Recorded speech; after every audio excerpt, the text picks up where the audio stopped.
अस्सलामुअलैकुम मलगुरो बेगा बंगलादेश ता न्यूजीलैंड په چیمپئن ټرافي کې یو غټ شکست ورکو بنگلاديش هم د سیمی فائنل د منډې نه بهر شو او ورسره پاکستان هم بهر شو ځکه न्यूजीलैंड هم دوه میچ زو ګټل او انډیا مو ګټل انډیا او न्यूजीलैंड سیمی فائنل ته شورلی کنفرم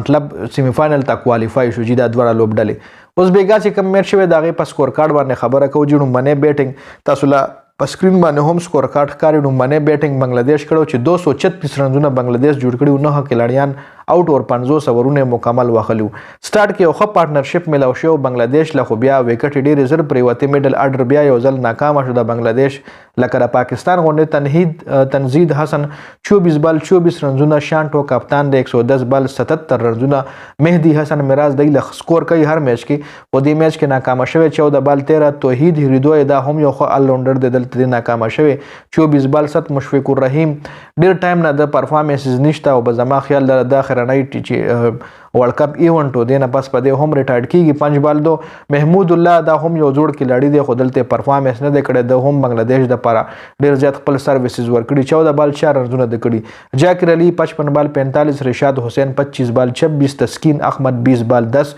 مستفیض الرحمن 5 بال 3 ناهد رانا 4 بال 0 د نیوزیلینډ طرف میټ هنری 9 اوور 57 یو وکټه جیمیسن 9 اوور 48 یو وکټه مایکل بریسویل 10 اوور 26 سلور وکټه زبردست بالنګ کړی دی ویلیام اورورګ 10 اوور 48 2 وکټه سانټنر 10 اوور 44 وکټ یومنا گلین فلیپس 10 اوور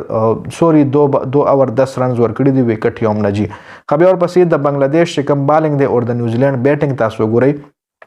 نو نیوزیلینډ ویلیانګ چې کوم دی یو ځل بیا ناکام شوی دی 6 بال 0 ډیون کان می 45 بال 30 رنونه د جوړ کړی دی کین ویلیامسن بیا یو ځل فلاپ 4 بال 5 رنونه لړومبنۍ وکټ زر پریوته بنگلاديش امید پیدا شو خو بیا ریچن راویندرا زبردست اننګز کو 112 رنونه د 105 بالونو باندې جوړ کړ او دا میچ د خپل ټیم د پر ډیر اسان کو ټاملاتم هم ریچن راویندرا سره سات ورکو د 100 رنز پارټنرشپ کو مساو نزیات رنز پارټنرشپ دی کړو 76 بال 55 رنونه ورسره دوه هم جوړ کړی دي گلین فلیپس 28 بال 21 او مایکل بریسویل 13 بال 11 رنونه جوړ کړي دي د بنگلاديش د طرفه تسکین احمد 7 اوور 28 یو وکټه ناهد رانا 9 اوور 43 یو وکټه مهدی حسن میراز 10 اوور 53 وکټ یومنا مستفیض الرحمن 10 اوور 42 یو وکټه رشاد حسین 10 اوور 58 یو وکټه اور نجم الحسن حسین شانټو چې کوم دی کپتان سیب دوهم یو اوور کړی چې پای کې 12 رنونه ورکړي دي نو دا بنگلاديش او د نیوزیلینډ مکمل سکور کارډو د میچ چې بنگلاديش هم د چیمپئن ټرافي نه بهر شو او پاکستان اوس را روان چې کوم د پاکستان او د بنگلاديش میچ دی اي کې چیر یو ټیمو غټینو څه مطلب فائدې نشته بل طرف لکه د بنگلاديش د نیوزیلینډ او د انډیا میچ پاتې دی اي کې نیوزیلینډ بایل نو می نقصان نشته او کې انډیا بایل نو نقصان نشته د لپاره هم یو پریکټس میچ دی او د پاکستان لپاره هم پریکټس میچ دی نو پاکستان د چیمپئن ټرافي په 15 مروز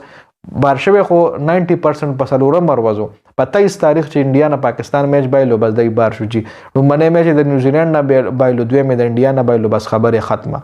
او اوس چې کله بنگلاديش او د نیوزیلینډ میچ کې بنگلاديش بایله نو بعد بیا خو 100% د چیمپئن ټرافي نه د پاکستان لوبډله بهر شو